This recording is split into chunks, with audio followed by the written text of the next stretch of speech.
राजधानी दिल्ली में एक बार फिर नगर निगम चुनावों को लेकर पार्टियों ने अपनी अपनी तैयारियां शुरू कर दी है। इस वक्त हम मौजूद हैं आदर्श नगर विधानसभा क्षेत्र के 17 नंबर वार्ड में, जो पहले महिला वार्ड था लेकिन अब जनरल वार्ड हो गया। और हमारे साथ बातचीत करने के लिए दिनेश शर्मा है आम आदमी पार्टी से। दिनेश जी, आपका बहुत बहुत स्वागत है। नमस्कार नवीन जी, बहुत बहुत धन्यवाद। दिनेश जी, सबसे पहले शुरुआत करेंगे, पहले आपके बारे में जानने की कोशिश करेंगे। आप अपने बारे में बताएं। मेरा नाम दिनेश शर्मा है और लोग जो आदर्श नगर की जनता है मुझे दीनू के नाम से ज़्यादा जानती है। मेरा जन्म इसी आदर्श नगर में हुआ है और मेरी 12वीं तक की शिक्षा राज्य के उच्चतर माध्यमिक बाल विद्यालय आदर्श नगर से हुई है। और मैं स्नातक हूँ दिल्ली विश्वविद्यालय से आर्ट साइड से, और मैंने सैनिटरी इंस्पेक्टर में डिप्लोमा किया है 1 साल का। उसी के साथ साथ मैं नेटवर्क इंजीनियर भी हूँ, हार्डवेयर नेटवर्क इंजीनियर। मैंने 3 साल एक कंपनी के साथ जुड़कर, जिसका नाम टेक महिंद्रा है, दिल्ली एमसीडी के सिविक सेंटर कार्यालय में काम भी किया है। दिनेश जी, पार्टी से आप कब जुड़े और क्या कारण था पार्टी के साथ जुड़ने का? पार्टी से मैं 2013 में जुड़ा, अन्ना आंदोलन के समय, मात्र एक कार्यकर्ता के रूप में। और अन्ना आंदोलन के समय पार्टी नहीं बनी थी, और जब पार्टी 2013 में बनी तब मैं पार्टी से जुड़ा। और एक कार्यकर्ता के रूप में हमेशा मैंने अपनी जिम्मेदारियों का निर्वहन किया। जिस तरीके से पार्टी की जिम्मेदारी मेरे को विधानसभा लेवल पर और वार्ड लेवल पर दी जाती थी, उनका निर्वहन मैं करता था। 2020 से मैं सक्रिय रूप से राजनीति में हूँ और क्षेत्रीय विधायक श्री पवन शर्मा जी के सानिध्य में उनके कार्यालय में जन शिकायत प्रकोष्ठ में देखता हूँ। दिनेश जी, उससे पहले आप किसी राजनीतिक पार्टी से जुड़े थे, तो क्यों जुड़े थे और उसे छोड़ने का कारण क्या था? देखिए, हमारे देश की सबसे पुरानी पार्टी जो थी वो भारतीय राष्ट्रीय कांग्रेस थी, लेकिन समय समय पर पार्टी के अंदर में मनमुटाव और गुटबाजी बहुत तेज़ हो जाती है। तो उसी गुटबाजी से परेशान होकर के मैं 2013 में आम आदमी पार्टी में आया। मुझे पता था कि ये आम जनता की पार्टी है, राजनीति मकसद नहीं है, जनसेवा मकसद है। इसी मकसद के तहत मैं आम आदमी पार्टी से जुड़ा। तो अब आप किस तरीके से लोगों के बीच जा रहे हैं? आप पार्टी से एक उम्मीद रख रहे हैं कि आपको पार्टी एक मौका दे, आप लोगों के बीच जाएं और लोगों की सेवा करें, तो आप क्या उम्मीद रखते हैं कि और किस तरीके से लोगों के बीच कनेक्ट हो रहे हैं? देखिए, हम फिलहाल जिस तरीके से, आपको पता है, निगम चुनाव नज़दीक आ रहा है और 15 साल से भारतीय जनता पार्टी का जो राज एमसीडी में चल रहा है, जिसे अंधेर राज कहेंगे, क्योंकि दिल्ली ने इन 15 सालों में सफाई के लेवल पर कोई विकास नहीं किया। आज दिल्ली के तीनों कोनों पर कूड़े के ढेर हैं, दिल्ली में गंदगी की भरमार है, अवैध निर्माण है, बहुत सी ऐसी समस्याएं हैं जिससे दिल्ली इस समय पीड़ित है।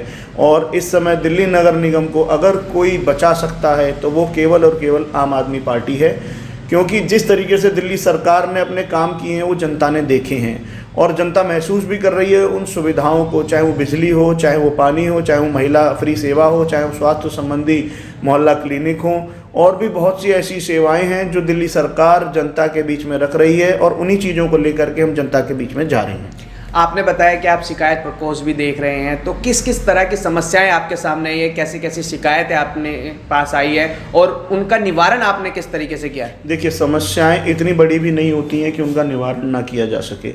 लोगों की मूलतः समस्याएं गली की सफाई को लेकर के, नालियों को लेकर के होती है, जो हम बड़े कठिन तरीके से करवा पाते हैं क्योंकि निगम में हमारी सरकार नहीं है, पहली चीज़। दूसरी चीज़, लोगों की वृद्धावस्था पेंशन हो गई, लोगों की विकलांग पेंशन हो गई, जो दिल्ली सरकार के सीधे सीधे हिस्से में आती है, उनका हम बड़े ही अच्छे ढंग से निवारण करते हैं। चाहे वो विभाग से जुड़ी हुई चीज़ों को लेकर के हो या फिर हमारे कार्यालय से कोई फॉर्म हो, उसे भरना हो, सभी तरीके की गाइडलाइंस, सभी तरीके की समाधान हम अपने कार्यालय, विधायक कार्यालय आम आदमी पार्टी आदर्श नगर से देते हैं।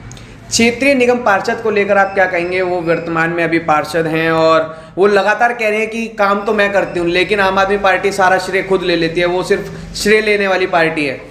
देखिए, अगर उनको ऐसा वहम है तो अपना वहम, हमारे वार्ड नंबर 17 में एक रविदास कॉलोनी है जो उनके हिसाब से बहुत स्वच्छ है, लेकिन वहाँ हालात ये हैं कि साल के 365 दिन वहाँ पानी और कीचड़ की भरमार होती है।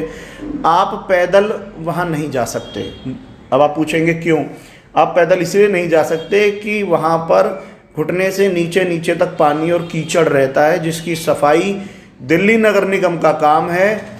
वहाँ के निगम पार्षद जो कि इस समय हैं, तथाकथित, मैं नाम नहीं लूँगा उनका ध्यान सफाई व्यवस्था की तरफ बिल्कुल नहीं है, क्षेत्र के विकास की ओर बिल्कुल नहीं है। हमारे पार्क बदहाल पड़े हैं, हरियाली नहीं है, और आदर्श नगर 15 साल से महिला वार्ड है और 15 सालों के अंदर आदर्श नगर के अंदर एक भी महिला शौचालय नहीं बना। इससे आप क्या अनुमान लगाएंगे कि उनकी रुचि जन समस्याओं में कितनी होगी? तो आप कैसे देखते हैं अभी पार्टी के कामों को और कैसे लोगों के बीच पार्टी की जो नीतियां हैं उनको पहुंचा रहे हैं और लोगों से आपके बीच में कैसा मैसेज मिल रहा है?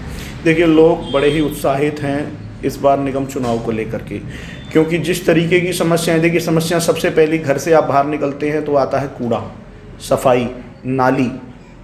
तो उन समस्याओं का समाधान नगर निगम, दिल्ली नगर निगम जो भाजपा 15 सालों से बैठी हुई है वो नहीं करवा पा रही है। और जो हजारों करोड़ के घोटाले, हाउस टैक्स घोटाला हो गया और बच्चों की फ़ीस का घोटाला हो गया, बच्चों के जूते जुर्राब किताबों का घोटाला हो गया दिल्ली नगर निगम के स्कूलों का, और कर्मचारियों की सैलरी का घोटाला हो गया। ये बहुत से ऐसे घोटाले हैं जो इन 15 सालों में हुए हैं और इनको उजागर हम करेंगे, लेकिन जनता के बीच में हम ये सारी चीज़ जा कर के बता रहे हैं और जनता समझ भी रही है और समय आने पर जनता जवाब भी देगी। लेकिन निगम पार्षद जो हैं, भाजपा हमेशा ये बात बोलती आई है कि जो निगम को हमारे को फंड देती है दिल्ली सरकार, वो कभी भी पूरा नहीं देती और देती है तो बहुत बहुत साल लगा देती है। हमें बार बार बीच में एक बार धरना भी देना पड़ता, कई दिनों तक थोड़ा बहुत दिया फिर रोक दिया गया, जिसके कारण उन्हें ज़्यादा परेशानी होती है। सेंटर से तो उनके पास फंड आ रहा है, लेकिन जो दिल्ली सरकार से उनको हज़ारों करोड़ों रुपयों का वो बताते हैं कि हज़ारों करोड़ों रुपये हमें लेने हैं, वो अभी तक नहीं दिया। अगर दिल्ली सरकार वो दे देती तो हम सारी समस्याओं को दूर कर देते हैं। देखिए, मैं आपको कहना चाहूँगा कि कहने और करने में बहुत फ़र्क होता है। भारतीय जनता पार्टी के नेताओं की आदत हमेशा घोटालों की रही है, लेकिन जब से आम आदमी पार्टी की सरकार दिल्ली में बनी है तो हमारी सरकार का सिर्फ सीधा सीधा ये कहना है कि हमने आपको जितना पैसा दिया आप उसका हिसाब हमें दे दो, और वो हिसाब भारतीय जनता पार्टी द्वारा चलाए जा रहे निगम नहीं दे पाता। तो एक सीधी सी बात है, हम कब तक पैसा दें? जो पैसा हमने पहले दिया, अभी उन्होंने हमें उसका हिसाब नहीं दिया और पैसा मांग रहे हैं, क्योंकि उनकी आदत घोटाले करने की बन गई है। तो विकास कार्य जब दिल्ली की सरकार देख रही है कि विकास कार्य हो नहीं रहे और पैसा और मांग रहे हैं, तो पुराने पैसा अगर हम अपना हिसाब मांग रहे हैं तो क्या गलत मांग रहे हैं? तो समय समय पर हम, जब हमारा हिसाब या जब हमें पता लगता है कि लगाए गए पैसे को सही ढंग से लगाया गया है। अब आपने देखा होगा कि जब फंड रिलीज़ होता है तो सबसे पहले दिल्ली नगर निगम के सफाई कर्मचारियों की तनख्वाह आवंटित की जाती है। ये हमारी प्राथमिकता होती है, क्योंकि ये वो व्यक्ति होता है जो 5 बजे आकर के, आपको भी पता नहीं होता, आपने देखा भी नहीं होगा कि आपके गली के अंदर कौन सफाई कर्मचारी कार्य करता है, लेकिन ये वो व्यक्ति होते हैं जो 5 बजे आकर के आपके घर के आगे से कूड़ा साफ कर देते हैं। और उस आदमी की, उस महिला की, उस कर्मचारी की तनख्वाह अगर समय पर ना मिल पाए तो बेहद दुख की बात है, और बाकी के विकास कार्य तो ठप ही हैं। अभी आप कह रहे हैं कि विकास कार्य नहीं है, कर्मचारियों की सैलरी टाइम पर नहीं मिल पा रही है, लेकिन बीजेपी कह रही है हमने साल भर के अंदर, इसी साल के अगर लास्ट साल की बात करें तो हमने सैकड़ों कर्मचारियों को पक्का कर दिया है और समय पे अब सैलरी दे पा रहे हैं, क्योंकि बहुत सारी सुविधाएं थी जो पहले नहीं मिल पा रही थी, लेकिन अब धीरे धीरे वो चीज़ें सुधार आ चुकी हैं। नवीन जी, मैंने आपको दोबारा यही बात कहूँगा कि कहने और करने में ज़मीन आसमान का फ़र्क होता है। वो हमेशा कहते हैं, करते नहीं हैं, लेकिन दिल्ली सरकार जो कहती है वही करती है। हम वचनबद्ध सरकार हैं और इस बार जनता हमें साथ दे रही है और हम आम आदमी पार्टी की सरकार निगम में बना रहे हैं, और उसके बाद दिल्ली महसूस करेगी कि भारतीय जनता पार्टी के समय में किया गया विकास और आम आदमी पार्टी के समय में किए गए विकास में कितना फ़र्क है। क्षेत्रीय निगम पार्षद के लिए आप क्या बात कहेंगे? उनके लिए तो सिर्फ एक ही बात है कि थोड़ा ध्यान लेंटरों से हटाएं, सफाई व्यवस्था पर दें, और खाली वो अब सफाई व्यवस्था पर दे भी नहीं पाएंगे क्योंकि मुश्किल से 1 महीना बचा है। तो आने वाले समय में उनके साथ हैं, और जनता ने जितने दुख झेले हैं उसका जवाब जनता देगी। अब थोड़ी सी अंदर खाते की बात कर लेते हैं, आम आदमी पार्टी के ही संगठन की बात कर लेते हैं। विधायक जी से भी आपकी कई बार चर्चा होती होगी, तो विधायक जी का रुख किस ओर है? क्योंकि बहुत सारे उम्मीदवार हैं और बहुत सारे उम्मीद भी करते हैं कि पार्टी हमें मौका दे, क्योंकि मेहनत कर रहे हैं। देखिए, विधायक श्री पवन शर्मा जी हमारे अभिभावक हैं और हम उन्हें, देखिए, माँ स्वरूप मानते हैं, क्योंकि माँ वो शब्द होता है जिसको पूरा कह पाना और पूरा समझना बहुत ही मुश्किल होता है, लेकिन माँ के लिए हर बच्चा प्रिय होता है। ऐसे ही विधायक जी के लिए सारे कार्यकर्ता प्रिय हैं। विधायक जी समझते हैं कि कौन काम करने वाला है और कौन कार्य कर रहा है और कौन कार्य कर सकता है, तो वो जो फैसला लेंगे नीतिगत होगा, आदर्श नगर के विकास के लिए होगा, ऐसा मैं मानता हूँ। अगर भविष्य में आपको पार्टी एक मौका दे और उसके बाद आप कैसे लोगों का समाधान करेंगे, कैसे कुछ क्या नई चीज़ें लेकर आएंगे लोगों के लिए ताकि उनके लिए फ़ायदेमंद चीज़ें हों और उनको बहुत सी बेहतर सुविधाएं मिल पाएँ। देखिए, आदर्श नगर के अंदर मूलभूत समस्याएं जो हैं वो नालियों की सफाई है, गलियों की रिपेयरिंग है, पार्कों की हरियाली है, ये समस्याएं हैं। लेकिन जो मैंने अभी तक समझा है कि आदर्श नगर, नाम का आदर्श नगर है, आदर्श बन नहीं पा रहा है, क्योंकि जब तक नगर निगम में भारतीय जनता पार्टी की सरकार है ये होना बहुत मुश्किल है। जैसा कि आपने बोला, अगर पार्टी मेरे ऊपर विश्वास करती है तो मेरा पहला जो काम होगा आदर्श नगर के अंदर में एक मल्टी लेवल पार्किंग के निर्माण का होगा, जिसमें यहाँ पर पार्किंग की समस्या दूर हो। दूसरी, जो गाड़ियों के अंदर से बैटरी वगैरह चोरी होती हैं या और नुकसान होता है, तो अगर वो मल्टी लेवल पार्किंग में सुरक्षा में खड़ी होंगी तो वो नुकसान भी नहीं होगा।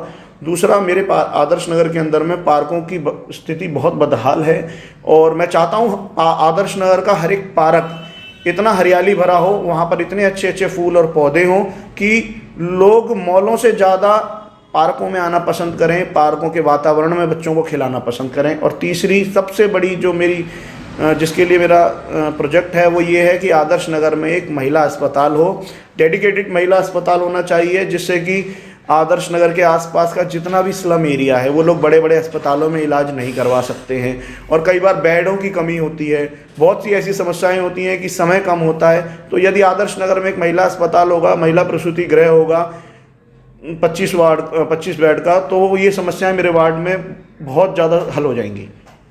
आपने बोला कि आदर्श नगर जो है वो सिर्फ नाम का आदर्श है, पर इसमें ऐसा कोई बात नहीं है। लेकिन भाजपा के जो नेता हैं उनका भी यही कहना है कि अगर हम मानते हैं, चलो हम मान लेते हैं कि हम लोग काम नहीं कर रहे, जो निगम पार्षदों की बात करें कि हम लोग काम नहीं कर रहे, तो विधानसभा तो आदर्श नगर की आम आदमी पार्टी के पास है, विधायक भी उन्हीं के हैं, तो पर विधायक अपने स्तर से पे क्यों नहीं कर पा रहे थोड़ा वाला काम भी?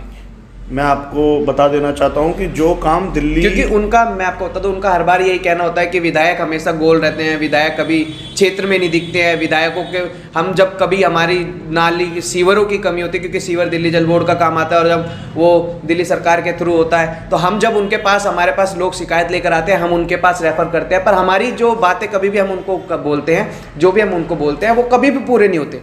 देखिए, ये जो बातें हैं ये कोई कहता हो तो मैं इनसे इत्तेफाक नहीं रखता। मैं आपको एक रैंडम चेक करने के लिए कहूँगा, आप कहीं भी खड़े होकर के किसी भी गली की सीवर की कंप्लेंट कर लीजिएगा, 4 से 5 घंटों में उसका अगर समाधान नहीं हो तो आप मेरा कान पकड़ सकते हैं। हम इस तरीके से काम कर रहे हैं।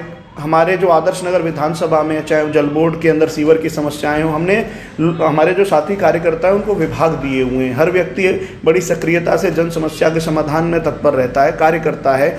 और रही समस्याओं की बात, तो आदर्श नगर के अंदर बहुत सी ऐसी समस्याएं हैं जो सीधे सीधे निगम से जुड़ी होती हैं, लेकिन निगम हाथ खड़े कर देता है, फंड नहीं है हमारे पास, क्योंकि फंड वो घोटाले से खा चुके होते हैं। लेकिन फिर भी हम दिल्ली सरकार से, विधायक निधि से जो भी फंड आता है, हम दिल्ली नगर निगम को देकर के उसको कार्य को कराते हैं। लेकिन हमें समस्या तब कहाँ झेलनी पड़ती है कि निगम के जेई और एई हमें निगम पार्षदों के कहने पर एस्टीमेट बना करके नहीं देते, उसका प्रोजेक्ट बना करके नहीं देते। तो ये भी समस्याएं होती हैं। लेकिन जब दिल्ली के अंदर में डबल इंजन की सरकार होगी, दिल्ली में भी आम आदमी पार्टी की सरकार है और निगम में भी आम आदमी पार्टी की सरकार होगी, तो हम निश्चित रूप से इस कार्य को बड़े ही सही ढंग से कर पाएंगे। चलिए, अंत में लास्ट सवाल आपसे लेंगे। अगर आपको पार्टी मौका देती है, आपने बताया कि किस तरीके से आपका फ्यूचर प्लान्स है, कैसे आप लोगों के बीच में काम करेंगे, आदर्श नगर की जनता के लिए आप क्या मैसेज देना चाहेंगे? मेरा केवल एक ही संबोधन है आदर्श नगर की जनता के लिए कि आप केवल आदर्श नगर के विकास के लिए वोट करें, अच्छे आदर्श नगर के लिए वोट करें। जो समस्याएं आदर्श नगर में हैं उन समस्याओं के समाधान के लिए वोट करें। सिर्फ इतना ही कहना चाहूँगा, क्योंकि आदर्श नगर की जनता समझदार है, अभी तक बहुत अच्छे फैसले लेती आई है और जिनका साथ उन्होंने दिया, अगर उन्होंने आदर्श नगर की जनता का साथ नहीं दिया तो निश्चित रूप से जनता उनका साथ भी नहीं देगी। धन्यवाद। तो ये थे दिनेश शर्मा जी, जिन्होंने बताया कि क्षेत्र में किस तरीके से हम काम कर रहे हैं और क्या क्या समस्या हमारे अभी तक देखी हैं और कैसे कैसे उन चीज़ों का निवारण किया गया है। इस साक्षात्कार को लेकर अगर आपके भी किसी भी तरह के कोई सवाल है, आप हमें कमेंट बॉक्स पर लिख सकते हैं। अगली बार जब भी हम दिनेश शर्मा से बात करेंगे तो आपके सवालों के साथ शुरुआत करेंगे। और इन्होंने एक बात बहुत अच्छी कही है कि आप पहले वोट करें तो अपने क्षेत्र की विकास को देखकर वोट करें, ना कि किसी चेहरे को देखकर।